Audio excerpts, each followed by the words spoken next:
Ghosts. There's a lot of stories about them, and all different beliefs.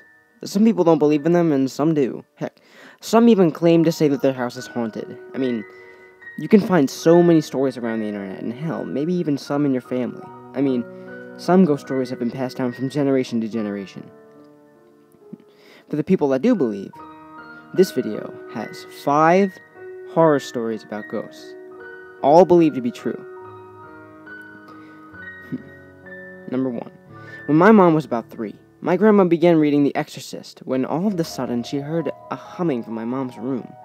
When she went in, my mom was waving her arms at the end of her bed. When my grandma asked what she was doing, she said, "Dancing with her." My grandma asked, "Dancing with who?" "With Black Mama." "Who's Black Mama? On, like her skin?"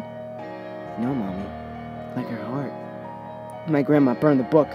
What's creepier is that my cousin and sister have both claimed to see the black girl. Both of them waved their arms. 2. About 5 years ago, my family was caring for my brother's dog, a German Shepherd Husky Chow Chow mix. An incredibly gentle dog who never barked. One day, me and my sister came home from school, and like every other day, he greeted us through the upstairs rails and came out about halfway down the stairs where he laid down and watched us. Just as we put our backpacks down, we heard it. The little spot upstairs right before the steps. Well, that's to let you know that we weren't alone. It creaked. And right after the creak, the shuffling followed, like something running away after getting caught. My sister just stood there. I wanted to scream and run out of the house, but we stood there, frozen, not knowing what to do. Then, the dog immediately stood up and bared his teeth. He was facing towards the stairs, and all hair on his back began to rise. He chased whatever it was, barking and growling the whole time. It sounded like he was going to freaking kill something. Then out of nowhere, he stopped and came downstairs and stayed with us by our sides until our dad came an hour later. Of course, our dad didn't believe us. Stuff like that never happened with him, so it didn't exist. That is one of the creepiest things that ever happened to us. It never happened again after that day. 3. We did about 3 Ouija board sessions in our dorm, freshman year. After that, we started hearing carousel music, growling, laughing, all when we were in our dorm alone.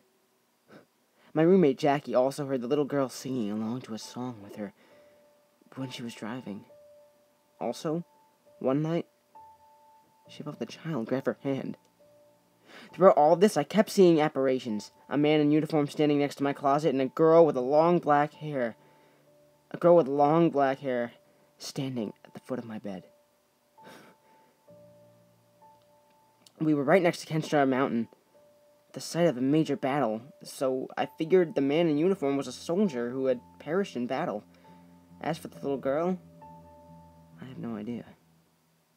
So we're driving down from Tijuana to Sonora late at night. I fell asleep, and I wake up hearing my mom say, "Is that real? How can they drive that way?" And my dad just replying, "I don't know. Why would it be driving like this at this hour?" I opened my eyes a little bit, and I saw a very creepy school bus driving in front of us at the middle of the desert with all the windows broken and pieces of plastic all around. My parents decided to pass the bus because he was going slower than we were.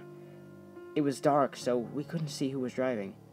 He hit the accelerator and left the creepy bus behind. We waited at a rest stop about 45 minutes for the bus to pass.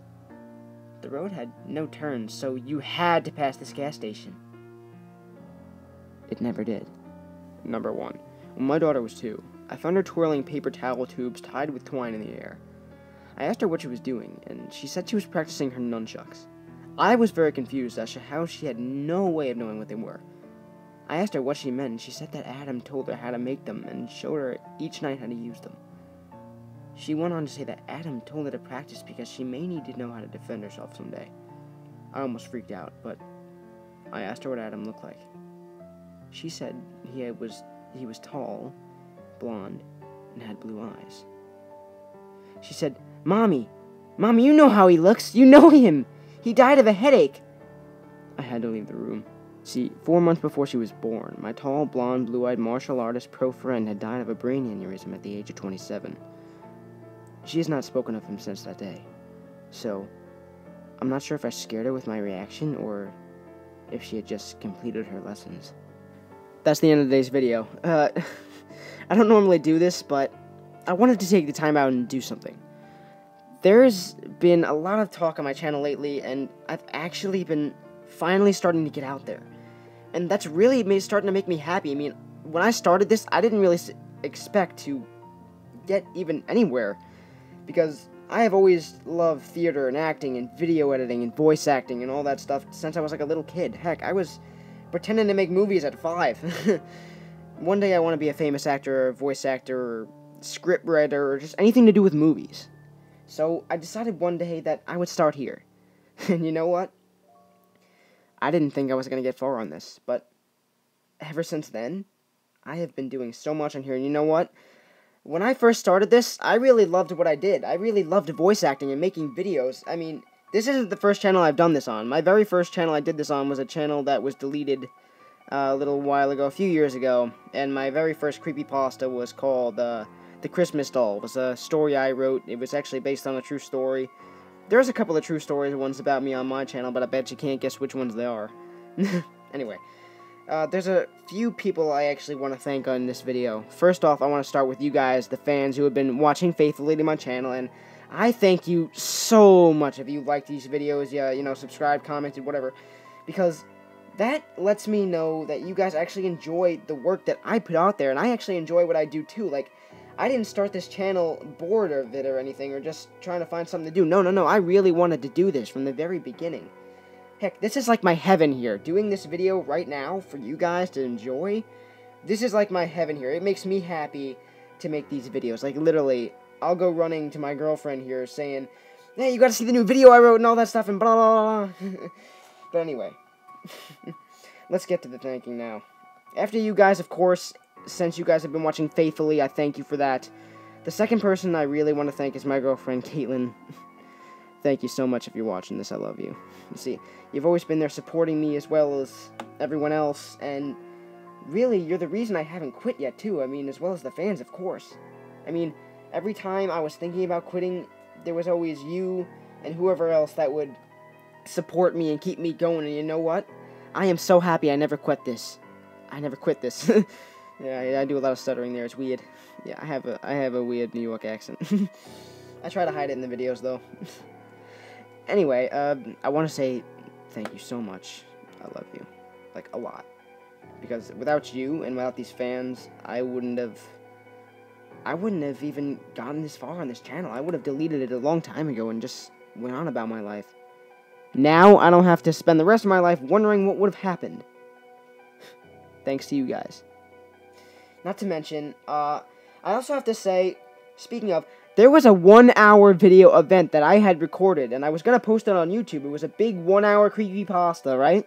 And it was called Operation Stingray, which is a personal, really awesome creepypasta, which I think you guys should check out.